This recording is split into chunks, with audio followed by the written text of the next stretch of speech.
ലക്ഷക്കണക്കിന് നിക്ഷേപകരെ കബളിപ്പിച്ച് കോടികളുമായി മുങ്ങിയ റൂജ എന്ന സൗന്ദര്യ റാണിയെ ഒളിപ്പിച്ചിരിക്കുന്നത് ആരായിരിക്കും? അത് ലഹരി മാഫിയയോ അതോ പ്ലാസ്റ്റിക് സർജറിയിലൂടെ റൂജ മുഖഛായ മാറ്റി എവിടെയെങ്കിലും തട്ടിപ്പുകളുമായി വിലസുകയായിരിക്കുമോ?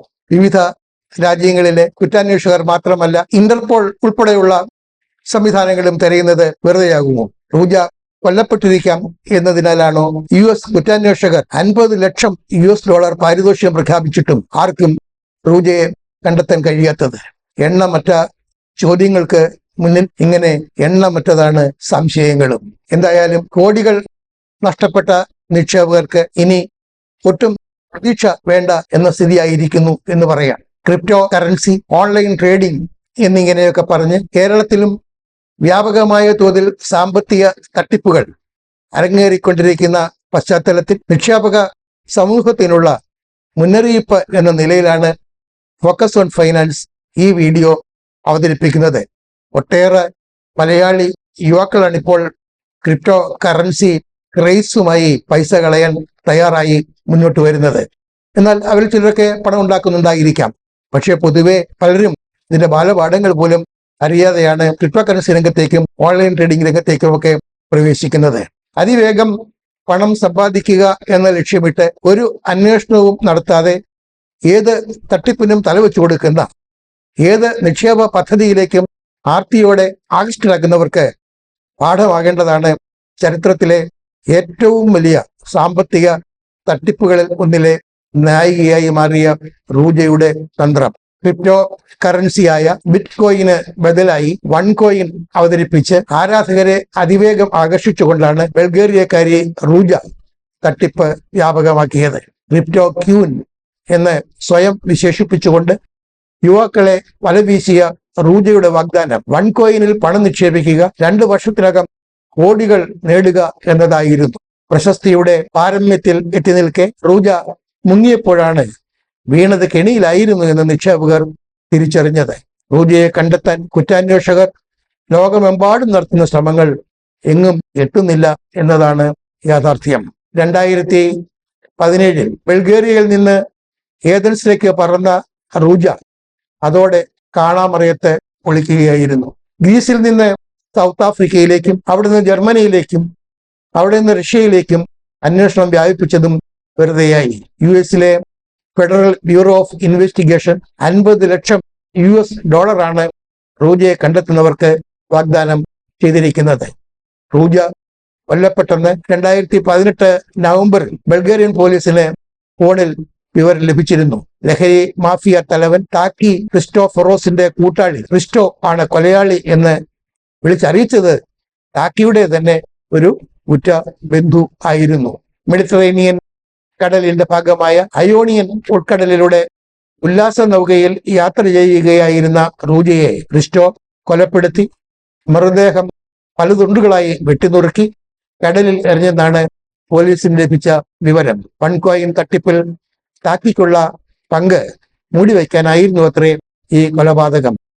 പോലീസിന് പക്ഷേ ഈ കൊലപാതകം സ്ഥിരീകരിക്കാൻ ഇതുവരെ ആയിട്ടില്ല. റൂജ ജീവിച്ചിരിപ്പുണ്ട് എന്ന് തന്നെയാണ് കുറ്റാന്വേഷകരുടെ അനുമാനം. ബൾഗേറിയയിലെ റൂസ് എന്ന നഗരത്തിലാണ് റൂജയുടെ ജനനം. അവൾക്ക് പ്രായത്തിൽ കവിഞ്ഞ സാമർഥ്യം ഉണ്ടായിരുന്നെന്നാണ് ഉണ്ടായിരുന്നവർ പറയുന്നത്. റൂജയ്ക്ക് 10 വയസ്സുള്ളപ്പോൾ കുടുംബം ജർമ്മനിയിലേക്ക് കുടിയേറിയതായാണ് ചരിത്രം. യൗവനകാലത്ത് പ്രണയാഭ്യർത്ഥനകളുടെ പ്രവാഹമുണ്ടായെങ്കിലും പഠനത്തിൽ മാത്രം ശ്രദ്ധ വച്ച റൂജ 25 വയസ്സായപ്പോഴേക്ക് രാജ്യാന്തര നിയമത്തിൽ ഡോക്ടറേറ്റ് നേടി. വിവിധ രാജ്യങ്ങളിലെ നിയമങ്ങളിലുള്ള വൈരുദ്ധ്യമായിരുന്നു റൂജയുടെ ഗവേഷണ വിഷയം. പിന്നീട് ബ്രിട്ടനിലേക്ക് പോയ റൂജ ഓക്സ്ഫഡിൽ ഏതോ കോഴ്സിന് ചേർന്നതായും പിന്നീട് US ബഹിരാഷ്ട്ര കൺസൾട്ടൻസി സ്ഥാപനമായ മക്കിൻസി ആൻഡ് കമ്പനിയിൽ ജോലി നേടിയതായും പറയപ്പെടുന്നു. തിരോധാനത്തിന് വളരെ മുമ്പ് തന്നെ കുറ്റകൃത്യങ്ങളിൽ ഏർപ്പെട്ടിരുന്നുവെന്നതാണ് യാഥാർത്ഥ്യം. റൂജയുടെ പിതാവിന്റെ കമ്പനി ദുരൂഹ സാഹചര്യത്തിൽ പാപ്പരായതുമായി ബന്ധപ്പെട്ട കേസിൽ റൂജ പ്രതിയായിരുന്നു. 14 മാസം തടവിന് വിധിക്കപ്പെട്ടെങ്കിലും റൂജ സ്റ്റേ നേടുകയുണ്ടായി.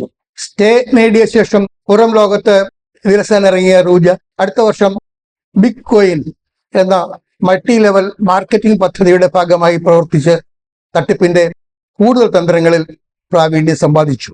ബിഗ് കോയിനിൽ നിന്ന് പ്രചോദനം ഉൾക്കൊണ്ടാണ് വൺ കോയിന് ജന്മം നൽകിയത്.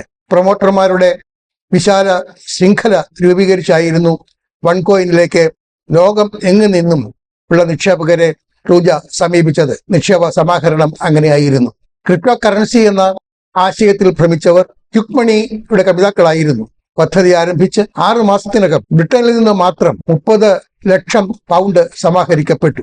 2014 2017 ഇടയിലായി 40,000 കോടി രൂപയ്ക്ക് തുല്യമായ തുകയെങ്കിലും വിവിധ രാജ്യങ്ങളിൽ നിന്ന് റൂജയുടെ കൈകളിൽ എത്തിയതായിട്ടാണ് കുറ്റാന്വേഷകർ കണക്കാക്കുന്നത്. റൂജയുടെ കൈകളിലേക്ക് ചൈനയിൽ നിന്നും പലസ്തീനിൽ നിന്നു പോലും പണം ഒഴുകിയെത്തി. ഇന്ത്യയിൽ നിന്നുള്ള ചില നിക്ഷേപകർക്കും കൈ പൊള്ളിയതായാണ് അറിയുന്നത്. അക്കൂട്ടത്തിൽ സ്വാഭാവികമായും മലയാളികളും ഉണ്ടാവാം എന്ന് സംശയിക്കണം. നിക്ഷേപ സമാഹരണത്തിന്റെ സാധ്യതകൾ ബോധ്യപ്പെട്ടതോടെ ന്യൂയോർക്ക്, ദുബായ്, സിംഗപ്പൂർ തുടങ്ങി പലയിടങ്ങളിലേക്കും റൂജ പറന്നു. അവിടങ്ങളിലൊക്കെ പ്രൊമോട്ടർമാർ സമ്മേളനം വിളിച്ചുകൂട്ടി. അസൂയാവഹമായ വാക്ചാതുരിയിലൂടെ ആയിരങ്ങളെ റൂജ വശത്താക്കിയപ്പോൾ കണക്കില്ലാതെയാണ് പണം റൂജയുടെ കൈകളിലേക്ക് ഒഴുകിയെത്തിയത്. ആസ്തികൾക്കും ആർഭാടങ്ങൾക്കുമായി പണം ചെലവിട്ടു തുടങ്ങിയ റൂജ സോഫിയ നഗരത്തിൽ ഭൂമിയും കെട്ടിടങ്ങളും വാങ്ങിക്കൂട്ടി. കരിങ്കടൽ തീരത്ത് സുഖവാസ കേന്ദ്രവും സ്വന്തമാക്കി. ലണ്ടനിൽ പെന്റ് ഹൗസുകൾ വാങ്ങിച്ചു. സായാഹ്നങ്ങളിൽ സുഹൃത്തുക്കൾക്ക് സൽക്കാരം ഒരുക്കിയത് സ്വന്തം ഉല്ലാസ നൗകയിലായിരുന്നു.